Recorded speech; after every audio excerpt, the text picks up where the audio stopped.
Baik, jadi berdasarkan dari hasil anamnesis dan pemeriksaan fisik yang telah kita lakukan, di sini saya mencurigai bahwa Bapak mengalami satu keadaan yang biasa kita sebut dengan konstipasi, Pak, atau susah buang air besar.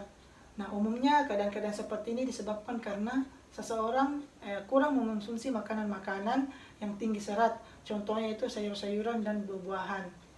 Nah, untuk itu saya akan melakukan tindakan lanjutan terkait dengan keluhannya Bapak, yaitu prosedur enema, di mana tujuan dari prosedur ini yaitu untuk merangsang gerakan peristaltik dengan tujuan mengeluarkan sisa-sisa pencernaannya Bapak. Nah, caranya itu nanti saya akan memasukkan cairan gliserin ke dalam rektum ataupun kolongnya Bapak. Mungkin selama tindakan Bapak akan merasa sedikit kurang nyaman, namun Bapak tidak perlu khawatir karena saya akan melakukannya dengan sehati-hati dan seprofesional mungkin dan sesuai dengan prosedur yang ada. Jadi baik Pak, apakah ada yang ingin Bapak tanyakan atau ada yang kurang jelas? Tidak ada, Dok. Apakah Bapak bersedia untuk dilakukan pemeriksaannya? Bersedia, Dok. Baik, jika Bapak bersedia silakan Bapak menuju ke ruang pemeriksaan selagi saya mempersiapkan diri dan menyiapkan alat dan bahan. Alat dan bahan yang kita butuhkan itu sepasang handscreen steril, larutan gliserin, fluid 20 cc, vaselin atau jelly, kemudian di sini ada mangkok kecil, kemudian selimut, kain pengalas, sini ada pispot, kemudian ada bengkok atau nirbaken, dan terakhir yaitu ada tisu atau washlet. Setelah melakukan persiapan alat dan bahan, melakukan cuci tangan rutin dan kita tunggu hingga kering, lalu kita menggunakan handscreen. Selanjutnya kita mulai melakukan tindakan dengan cara kita pasang tirai demi kenyamanan dan kerasaan medis pasien. Nah, selanjutnya juga kita meminta pasien untuk membuka celana dan kita meminta pasien untuk berbaring dan kita posisikan berbaring miring ke kiri dengan kaki defleksikan.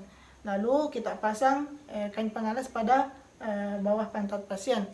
Lalu kita dekatkan pispot dan mangkok kecil di sekitar pantat pasien. Lalu kita ambil gliserin dan kita tuangkan ke mangkok kecil. Kemudian kita ambil fluid dan kita isi dengan gliserin yang ada pada mangkok kecil sebanyak 20 cc. Kita isi sampai penuh. Kemudian sebelum kita masukkan ke dalam pantat pasien, terlebih dahulu kita aspirasi fluid dan pastikan tidak ada udara yang tersisa. Setelah itu kita lubrikasi fluid dengan menggunakan vaselin atau jelly. Nah, selanjutnya kita masukkan ke dalam pantat pasien dengan perlahan-lahan. Kita masukkan hingga ke pangkal dari fluidnya. Kita beri Pak. Setelah masuk sampai pangkal, kita masukkan gliserin sambil meminta pasien untuk menarik nafas panjang.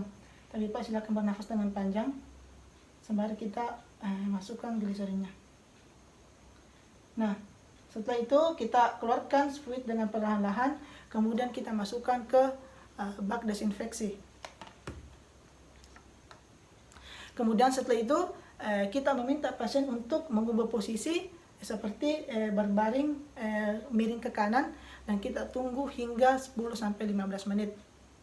Nah, apabila atau saat pasien merasa ingin BAB, maka kita berikan pispotnya.